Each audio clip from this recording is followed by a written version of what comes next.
Hello everybody and welcome to an Arkham Horror List video. Today we're going to be doing one that was actually requested quite often in the comments for a long time, and I kept kicking the can down the road being like, one day, you know, we'll solve this enemy, we'll just keep evading it for the time being. Yeah. But we're here with Investigator's secondary signatures. So a good example of this is one that's not in the video, so we can use it here, and we probably won't use it in a future video because it's just kind of like so obvious, but like Patrice and Cornered. A card that is playable, pretty good, but is just like vastly improved or has high synergy with the chosen investigator. We have 5 ones from each color and a bonus investigator as well at the end of the video. Which investigator are we talking about? For which? Which investigator are we talking about? Tell says there's only one. Oh, there is an apostrophe in there, isn't there? Well, there is supposed to be, just after the S. Oh, because it's, yeah, we can go like this. There we go. And also Roland Banks is here. Perfect on the timing. Okay. Yeah. You know, both work. Okay. For the... What? For the apostrophe. This is investigators.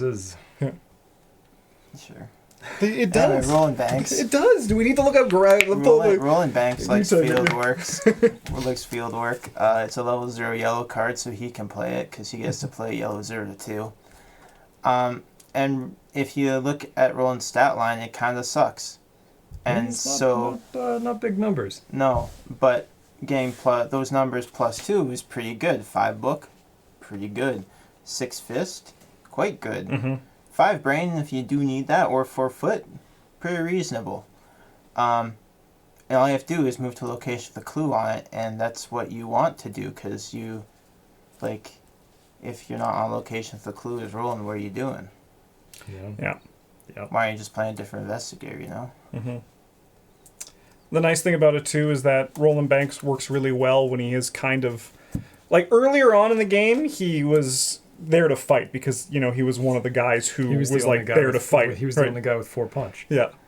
You show up, your choices for fighting are like Roland and Skids. Yeah, like, well. Yeah. So, like, you kind Agnes, because Agnes has 5 brain. And there was shriveling. So it's kind of one of those things that, like, you kind of just had to. But now Roland settled into a place where he plays, like, a really good flex investigator. And fieldwork allows him to just really leverage that into ways that, while other investigators can, it has that inherent synergy also with his ability. He can move, grab a clue, he can move, somebody, and then also grab a clue because of his ability. Yeah, fieldwork not being limit 1 per investigator plays really nicely with the upgrade deductions and vicious blows if you choose to go that route, because +4 to your skill value is like a lot. That's a big number, unlike the rest of his numbers. Yeah. +4 is big, 4 is not big. Makes it very easy to succeed by 2. Yeah. Sweet. All right. Going on to our next one, we got here Daisy Walker and Old Book of Lore. These ones came in the exact same set. She's had her second signature from the beginning. It's like they're intended to be used together. Yes, and they like work together so freaking well that it really was kind of like her secondary signature so from well like the that get-go. I'm still playing it today. Yeah, today when we're recording, like actually, like today. After this, the scenario we're playing. Literal today, not like to this day. Well, also to this day. But yeah, regardless of when you watch this video, because we're never going to print something better than levels or Old Book of Lore. Hopefully. It's very good. Yeah. So why it's so good with Daisy is because she gets an action each turn to activate a tome. So she gets to do an action on a tome each turn. And this just lets you search the top 3 cards of your deck, or anybody's deck, but it's usually yourself because you're the seeker, and if you're winning, everyone is winning, right? Like, that's just kind of like how it goes. And this just allows her to do it every turn, and it's what makes Daisy, like, so consistent. Yeah. Well, that and Research Librarian, but yeah. Yes, yeah.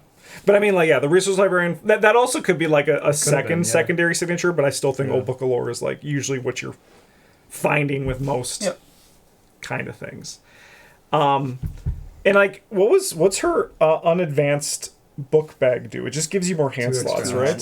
Yeah. It's Bandolier, but with books. 2 hand slots only for tomes. Yeah. There's an advanced version that lets you play one fast each turn, and like it's actually like, you know, you kind of are happy to see it. But I'm always happy to see Old Book of Lore with Daisy, and that's kind of like how I look at this. If I'm happy to see the card or the value I get out of the card, it looks really good. All right. should we move on to our next one here, which is Winford Havok and Opportunist. So, Opportunist, this is the level 0 one, and I put this one here by choice, because I agree with what Travis was saying before the video that you don't know, because I put Opportunist and he was like level 2, and I'm like, no. Specifically level 0 in Winford Havok. This card is actually like completely unplayable in all other places. Because like it's just like not worth the card slot. And it's kind of been like that since the beginning, right? Like it was like okay because it was a green card that did something. It did do something. A lot of the other green cards like Switchblade 0. Like if you look at Opportunist, like in comparison to the Dunwich and Core card pool, level 0 Opportunist looks pretty okay. Yeah, it does. Yeah, even better when you get to like see lockpicks and stuff in Carcosa, and then it's just kind of like into the dirt. With Winifred, she is able to use this one really well because with Winifred, you're mostly just kind of doing one thing, which is just like leveraging your foot for as many different tests that you can. And you're also using those tests to draw a card. And you do that, if you don't know, with Winifred by committing 2 different non-weakness skills to a test. So if one of these are Opportunist, it's... Isn't it non-weakness cards? Yeah, they have to be different named. Yeah, but they don't have to be skill cards. They can just be cards, They just have to be cards that are committed. But yeah, this is one of them, and it just makes the other one draw a card. Yeah, exactly, right? It's like a free card. Yeah, that's like 100% more card per card.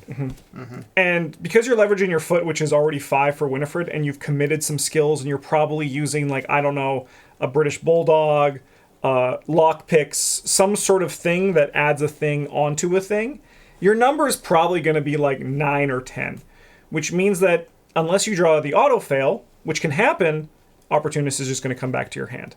And if it does happen, if you, as you said, Bryn, if you trigger it like 3 times or even 2 times, you probably have like got the value out of the card and then some.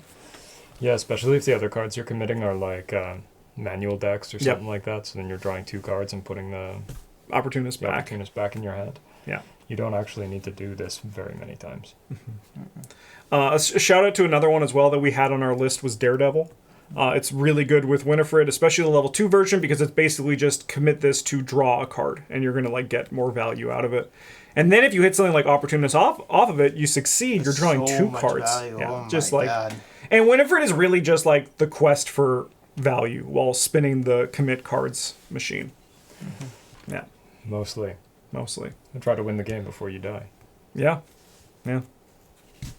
All right. Next one here, we got Dexter Drake with the Scroll of Secrets. Bryn, you're the Dexter guy. Yeah, okay, so Scroll of Secrets has been tabooed, or is it errata? It's one of the two. It's tabooed. It's tabooed, but it feels like an errata. Anyway, to have its action be a lightning bolt. It is also a 1-costed asset, which means that Dexter can play it for free by throwing away any sort of thing that he has already. And then you just empty all the secrets, draw your 3 cards, and then turn it into something else. Yeah. It's probably the best card in your deck, no matter what you're trying to do. The only time I don't play it is when I'm playing a draft challenge, and I neglect to draft that cycle. Highly. Yeah. Because I have first picked the one that contains Dexter Drake. That's tough. Yeah. It's tough, man. Yeah, it is tough. Dexter also, in addition to this, is kind of cool because like there's a lot of assets that kind of can become secondary signatures for him. Because of his ability is like so... It finds value in different places that other investigators don't, right? Yeah, you get to start looking at every asset differently. And this one, it ticks all the boxes. Like, it's got a finite number of uses. You can use those without spending a piece of your turn. And it costs 1. So... I can't believe this card made it, like, through playtesting as an action. Like, oh, man. Yeah, I mean, it's okay if you're Daisy, but it's only okay. Yes, yeah. Yeah, it kind of makes sense on the Seeker one. Like the upgraded one? Yeah, the upgraded Seeker one, but the level 0 on the purple one is silly. Yeah. Because there's what set did the Scroll of Prophecy come out? Is that in your deck? Because usually it's in Dream Years. Yeah. So like that's It is. It is one of those things that just like getting through this, seeing it, and being like, oh, here's the what it actually should have been priced at for this kind of effect. Yeah. You know, Justin, you complain that yellow's cards are too good, and then they print bad ones, and you're like, what the hell? This isn't it. This isn't it. No, if this didn't have Mystic, it would have like we would have seen the level 3 version. Yellow to me. Yeah. No. All right. Going on to our Survivor, we got Bob Jenkins and Schaffner's catalog. Bob Jenkins gets an action every turn to play an item from his hand or someone else's at his location's hand. And Schaffner's lets you spend the secrets on it as if they were paying for item assets. So you get to play this card, usually actionless, and then you get to like play for other cards with all your items, off of this card. And it's just like really good. Yeah. Yeah. Other people do play Schaffner's, but like Bob abuses Schaffner's. Yeah. Look, just because Bob can go through the garbage and find a Schaffner's catalog that apparently is selling all the same things as the other one, but... Yeah, I mean, that's not Schaffner's catalog's fault, though. That's not Schaffner's catalog's fault, though. Yeah, it is. It's not. Yeah. I mean, it's it discards itself. a little bit. It's a little bit Schaffner's catalog's fault, but... Yeah. No, it's mostly but being able to play it without spending an action on it, and then you can use your action to play other people's assets, but also use this Schaffner's catalog to pay for their assets too. Yeah. Like, you can make your team not have to play economy at all. Yep. Yeah. Imagine not having to pay for or spend actions to play your magnifying glasses. Wow. Wow. It is kind of the favorite thing to show Bob, just like fast items, but like cost 0 or 1. That's like that's the play. Somebody's playing Bob on your team. You upgrade your magnifying glasses specifically so that you can pick them up and then be like, hey, look at this. Yeah. That's the items in my hand. Cool. I'll play it. Both, I'll pick it up. Hey, do you want to see this? Magnifying glasses? Yeah. Just that would be funny. That would be very funny. Slowly drops for about 5 minutes. Yeah.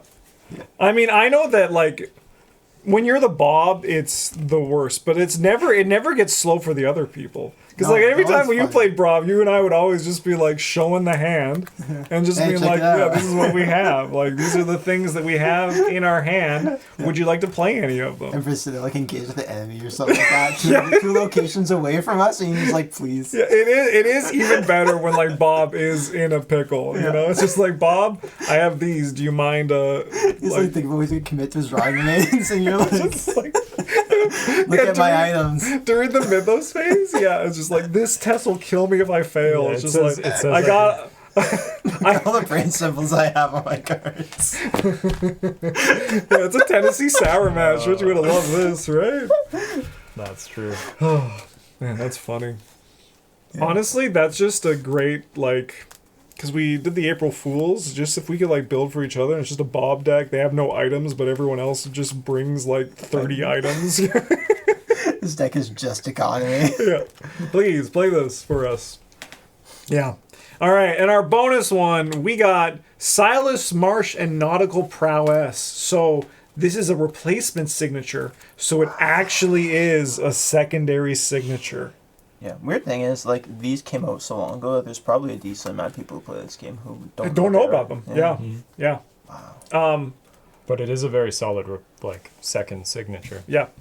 Third signature, even, because normal Silas has 2. Yeah. Yeah, if you don't have or if you do have a full collection, I think this is actually, like, a little bit better than his base ones. If only because the weakness is softer. Yep. If I remember correctly, and I would agree with you that. You already have plenty of other weapon options. Mm-hmm. That's not saying that the spear and the net are both like really they're both good. Yeah, they're both good. Really but like, good, but I would. Siren's Call sucks. It does suck because if it's like most of the time it doesn't, then it shows up at the wrong time, and you're just like, I do nothing. Like just rainbow hands. You're in too deep. There's a million deep ones, and you're like, we're gonna die. They're like, I can hit him with my spear for 1 damage. You're in too deep. There's too many deep ones, and Silas is like, I hate family reunions. Yeah, exactly. Yeah. Sweet. Thanks for watching, everybody. We hope you enjoyed this video. We will definitely be revisiting this sometime in the future. Let us know of any secondary signatures for these investigators or any investigators as well, and I will very happily mine the comments for content. Yeah. Because, likewise, we make this for you. You make that for me. And it's just like it's just a wonderful cycle of giving and giving. It's the circle of content. It is, exactly. All right, thanks for watching, everybody. Bye.